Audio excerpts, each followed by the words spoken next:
கொண்ட பற்றா இல்லை அரசியல் அப்படின்னு பார்க்கும்போது தமிழ்நாட்டில் இருக்கிற இப்போ ஆட்சி இருக்கிற திராவிட முன்னேற்ற கழகத்தின் கூட கூட்டணி வச்சிருக்கிற கூட்டணி கட்சி தலைவர்கள், முக்கியமா திருமாவளவன் எந்தெந்த இடத்துல எல்லாம் தன்னுடைய குரலை கொடுக்கணுமோ அங்கெல்லாம் குரல் கொடுக்கறது இல்ல.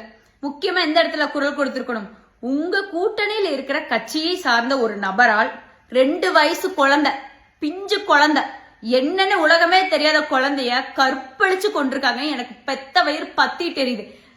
பெண் பிள்ளைகளை பெற்றவங்களுக்கு மட்டும்தான் தெரியும் தமிழகம் எவ்வளவு பாதுகாப்பு இல்லாத சூழல்ல நாளுக்கு நாள் இப்படி மாறிட்டு இருக்கு அப்படிங்கறத. அதையெல்லாம் கேட்கறதுக்கு திராணி இல்ல.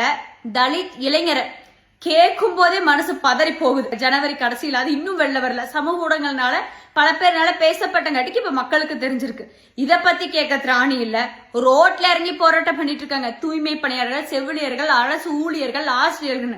அவங்களுக்கு குரல் கொடுக்க நேரம் இல்ல. இதற்கெல்லாம் நேரம் இல்லாத திருமாவளவனுக்கு இன்னைக்கு ஈரானினுடைய தலைவரை சுட்டு கொண்டுட்டாங்களா. அமெரிக்காவுக்கும் இஸ்ரேலுக்கும் எதிர்த்து கண்டன ஆர்ப்பாட்டம் ரோட்ல நடத்திட்டு இருக்காங்க. கண்டிக்கிறோம் கண்டிக்கிறோம், அமெரிக்காவையும் இஸ்ரேலையும் கண்டிக்கிறோம். இதே வாயை வச்சுட்டு பகல்காம்ல நம்ம நாட்டு மக்களை சுட்டு கொன்னாங்க இல்லையா, அப்ப எங்க போச்சு உங்களுடைய போராட்டம்? இதுதான் நாட்டின் மீது கொண்ட பற்றா? மக்கள் இதெல்லாம் யோசிக்கணும். யாருக்கு ஓட்டு போடணும் அப்படிங்கறத யோசிங்க. எந்த தலைவர் யாருக்காக குரல் கொடுக்கறாங்க, எப்ப குரல் கொடுக்கறாங்கன்னு பாருங்க. நம்மளுடைய பாதுகாப்பு நம்ம கையில இருக்கு. அது ஒரு ஓட்டு மூலியமா இருக்கு.